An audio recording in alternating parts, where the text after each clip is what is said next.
Hey everyone, my name is Drew and welcome to Novelytic. Today we are going through my recent reads from February. So as a general recap, I read a total of 13 books in February. I can totally attribute that to the fact that I had 2 snow days at the beginning of February to kick off Polarthon, and then I was very fortunate to have off a week in February from my job. So I was able to definitely get some good quality reading time in. So within those 13 books, I read 5 fantasy novels, 3 dystopians, 2 books that were poetry or verse, 1 nonfiction, 1 short story collection, and 1 graphic novel. So I kicked off February. First week was Polarthon, which is hosted by Jada Ray Reads, which I will link down below. For this readathon, I read a total of 5 books. First book I read was A Wolf for a Spell by Kara Sutton, which I rated 3 stars. It is a polar fantasy. I thought the narrative was just beautifully woven together. It was multi-perspective and it was just a remix of classical Russian folklore. And just, there were 3 points of view. There was the point of the girl Nadia, Baba Yaga, and the wolf Zima, and they were just braided together so well. There were some areas of the story that I found were inconsistent, like the pacing was inconsistent. Regardless of that, it was an overall enjoyable read. The second book that I read for Polarthon was Moon of the Crusted Snow by Wolfgang Grice, in which I rated that 3 stars. It is a dystopian post-apocalyptic story. It's an allegorical narrative about colonial oppression, and in this story there is a loss of power in the Anishinaabe community. Just everything stops working. As the story progresses, there's so much tension and confusion and worry, as this is such an isolated community, and then tensions increase and become much more strained as white visitors are coming into this community with the attempt of trying to control the situation that's going on right now, because it's not just happening in this indigenous community, it's happening throughout. All in all, the narrative was really representative of resilience and the resilience that can be brought forth in the vein of survival. Overall, good read, 3 stars. This next book was my first 5-star read of the month of February, and that was The Raven and the Reindeer by T. Kingsfisher. It's a fantasy retelling of the Snow Queen. Now, admittedly, I never read the Snow Queen, which sort of brings me into my next book, which I'll talk about in a bit. But like partway through reading this, I had to put it down and I went and found The Snow Queen and Other Tales by Hans Christian Andersen, because I really wanted to compare the 2 stories. And I'm so glad that I did that. And it just was so expertly crafted. Like, it was just so good. And it's a book that I intend on revisiting over and over again. It was beautifully told. The remix of the classical story was just so good. Like, it was fantastic. Again, 5 out of 5 stars. You should go read it. And then, like I said, I read The Snow Queen and Other Tales, which, I mean, I read mostly for the Snow Queen part, but I did engage in some of the other tales. Some I liked more than others, but overall, an enjoyable read. I learned something new. So that was good. And lastly, I read The Magician's Nephew and The Lion, the Witch, and the Wardrobe by C.S. Lewis. So I wanted to read The Lion, Witch, and the Wardrobe. Like, I wanted to read that for a long time. And I just never did. Like, I never did as a kid. And I figured this would be the perfect opportunity to do it. I got the audiobook from my library, but then I saw that technically The Magician's Nephew came first, like chronologically, not in publishing order. So I was like, okay, I'll listen to The Magician's Nephew first. So I rated The Magician's Nephew 3 stars and The Lion, the Witch, and the Wardrobe 4 stars. It's a middle grade fantasy, and I have to say, The Lion, the Witch, and the Wardrobe film was pretty faithful to the book. Like, pretty spot on. Like, maybe 1 or 2 things were different, but for the most part, it was pretty close. Reading it was super enjoyable. I wish I had the opportunity to read it as a kid. I think it would have been absolutely magical. I mean, it was magical reading it now as an adult, of course, but I do think I missed out there.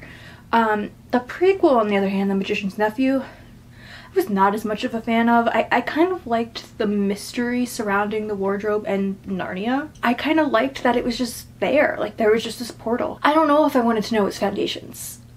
Yes, it was interesting, but I felt not knowing made the other stories so much more magical. But overall, I do want to continue with this series. Right, so this next set of books were books that I read for school. So I mentioned this in a previous video, but I am a teacher. For this month, I read a total of 3 books for school. The first one was Legend by Marie Lu, and I rated that 4 stars. It's a dystopian YA novel, and it was actually for my 9th graders one of the book club picks. I was trying to read the books that the kids chose as I want to foster a love of reading, and I want them to have choice, because obviously we all want to have a choice in our reading. So they actually went to the library and they found the book for me because they wanted me to read it too, like ASAP. So I did, and I really loved the story overall. I loved the comparisons and like the contrasts and similarities and parallels of June and Day.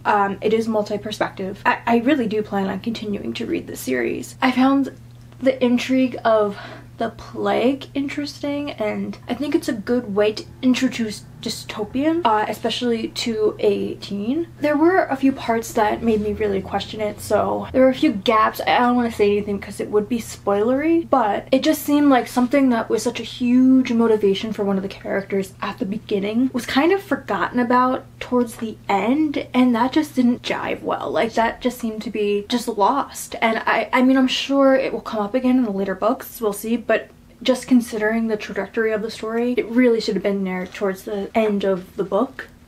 So that was one disappointment, but overall, very good. Cannot wait to continue. The next book I read was Trials of Apollo. This was actually a reread for me. I read it initially as an audiobook over the summer, so this time I read it physically, and I enjoyed it both times. I actually think I enjoyed it more having heard the audiobook.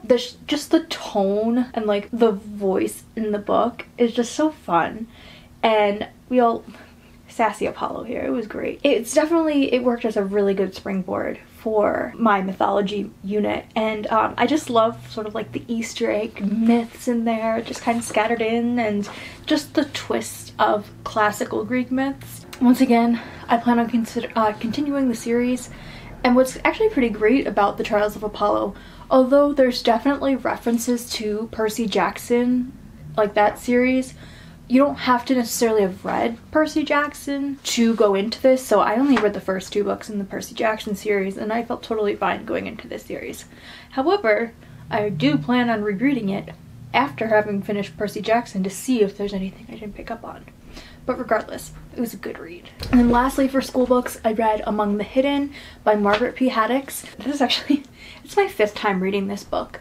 Every year my students love it. So, and it's a really intriguing story, and like Legend, and of course this is aimed towards a younger audience, it's just such a great way to introduce dystopian and what are the building blocks of that genre. I will always enjoy rereading this book, and again, it's a great way to show the different aspects of dystopian government, and it's really great for a critical inquiry as well. It can go in so many directions, and every year there's always new ideas and new questions that spring up about this book. And it's just, I love a book like that. It's great. I can't wait to read it again next year. So next I read a total of 2 arcs. The first one was Nubio Real One by L.L. McKinney. Thank you NetGalley and DC Entertainment for the e-arc. I really appreciate it. I rated it 4 stars. It's a graphic novel that, the art style was just perfect. It was perfect. The color scheme, like throughout, it was completely vibrant, which that vibrancy was reflected also as a tone for that certain section. So like if something was a little more serious, there was almost this like blue and purple, like this dark. It perfectly encapsulated each scene, and it just, I thought that totally elevated the experience of reading this graphic novel. And it just, the storyline overall was very good. Was not expecting the plot twist, but it touched upon current events and, you know, topics of identity and toxic masculinity, and just they were just overall relatable experiences for teens, in particular marginalized teens. And it just, the intersectional representation was just spot on, and it was seamlessly in the narrative. Like, it wasn't just like, oh look, we have all this diversity. No, it was perfect the way how it was. And it just, I wish there was more. I wish it was longer. I hope it becomes a series because I want more backstory. I want to know what happens next. I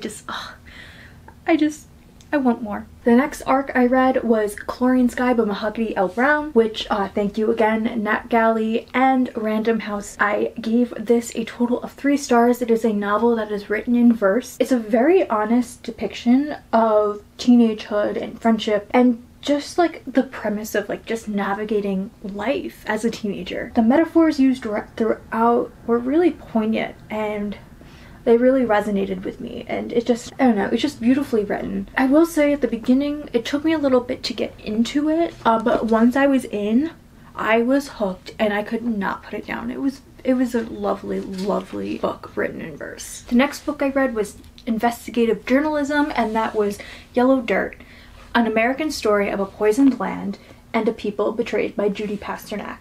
Now, I did not read this as it was nonfiction, but it's something that I think people need to read. It's something that happened in United States history that kind of gets brushed under the rug, and it shouldn't be. It unpacks the dark truths behind uranium mining, as well as the impact that it left on the Navajo people out west. And it really gives the reader tons of evidence of neglect from the companies as well as the government. And just ignoring both the medical and the environmental impact that the uranium mining had, as well as just the after effects, because this story spans, oh gosh, I think the book was published in like the early 2010s, and like this started like World War II, so that's like 60-70 years. Like that, it's just insane what happened. Like I can't wrap my mind around it, and I'm disgusted. It's just, it was a book I actually started in January, and it took me so long to get through it because I would get so upset. Like, not like, I think it was just so frustrating to read about this and just seeing how people were responding or not responding. It was just so like, what the heck? Like, why? Like, sometimes people, I don't get people sometimes. But overall though, in terms of the writing style, I believe it remained completely objective the entire time. I never felt that there was anything leaning towards one side or the other. But despite that, it elicited, at least this was my experience, it elicited such an emotional impact. And it's a must read. And again, it is so frustrating that I'm just hearing about this now when it's infuriating.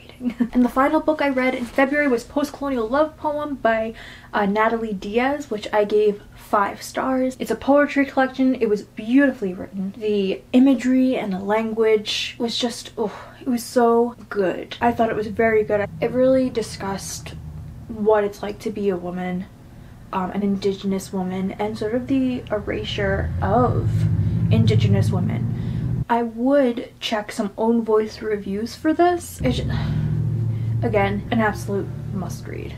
Alright, so that is my recent reads wrap up for February. I hope you enjoyed. Please give this a thumbs up and don't forget to click the subscribe button, and I will see you soon. Bye!